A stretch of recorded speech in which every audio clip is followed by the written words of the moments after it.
থাকে, বুকে কলিজা থাকে, খানকির পোলা রায় আনে তারা আমগুর প্রতিহত কর।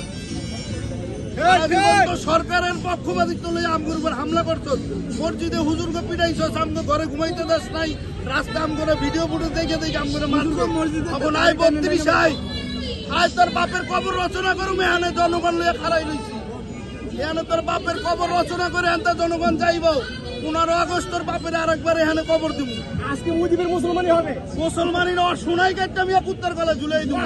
ইয়ের মুসলমানি আমার ওর গোষ্ঠী, ওর বংশ, ওর দল সহ ইন্ডিয়ায় পাঠাই দেবো। সে কলকাতায় পার্টি অফিস করছে, যা কলকাতায় যা। তোর এই দেশে কোনো জায়গা নাই। দেশের জনগণ শান্তি প্রিয়। আমরা হিন্দু, মুসলিম, খ্রিস্টান, বৌদ্ধ সবাই মিলা ভাই ভাই, কাঁধে কাঁধ মিলায় থাকুক। মাগারে দেশে আওয়ামী লীগ রাখুন না।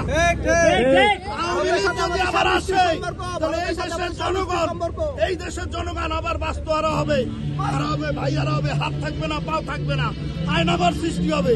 এই জন্য এই দেশে কোন আওয়ামী লীগের স্থান নাই। ওটা যদি বুকে রক্ত থাকে আওয়ামী লীগ প্রতিহত করবো, যদি কেউ না থাকে আমি একলা আছি রাস্তায়। আমি এখানে এসে খাড়াই রয়েছে শুধু আওয়ামী লীগের চেহারা দেখার লেগা। এক দালালে হবাই পুলিশে ধরাই দিচ্ছে। আপনারা সক্রিয় থাকেন। আওয়ামী লীগ দেখা মাত্র গণদোলাই পুলিশ, গণদোলাই পুলিশ। ধন্যবাদ। আমার নাম মোহাম্মদ হাসান, আমি মোহাম্মদপুর থেকে আসছি ভাই। আমি নামাজ পড়ে এসে এখানে খাড়াই রয়েছি। রাজনৈতিক দলের সাথে তো অবশ্যই আছি ভাই। রাজনৈতিক দলের সাথে যদি না থাকতাম তাহলে ওদের প্রতি আমাদের এত ঘৃণা যন্ত্রণা। আমি ভাই বাংলাদেশ জাতীয়তাবাদী দল বিএনপির একজন সামান্য একজন কর্মী। আমি কোনো দলীয় পদে নাই, কিছু নাই, কিন্তু আমাদেরকে ভাই রাস্তায় দিনে ঘুমাইতে দিছে না, রাত্রে ঘুমাইতে দিছে না, রাস্তায় হাঁটতে দিছে না, চায়ের দোকানে বসতে দিছে না। যদি প্রমাণ চান আমার সাথে মোহাম্মদপুর যাইবেন, একটা প্রমাণ দেখাই দিব ওরা কত মানুষের উপর অত্যাচার করছে।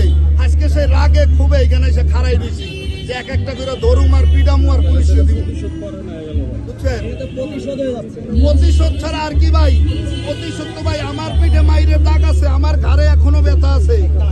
4 আগস্ট যখন আমাকে মোহাম্মদপুরে মারে ছাত্রলীগের গুন্ডা বান্ডারা, আপনারা জানেন না ভাই, একজন রিক্সাওয়ালা আমারে বাঁচাইছে। আমারে থাবড়ায় আমারে ঘাটটা বেঁকা করে ফেলাইছে। এখন আমি বালিশে কাজ দিয়ে ঘুমাইতে পারি না। এক রিক্সাওয়ালা এসে আমারে বুকে জড়াই ধরছে। পরে আমি দেয়াল টপকায় রেলিং টপকায় গেছি গা।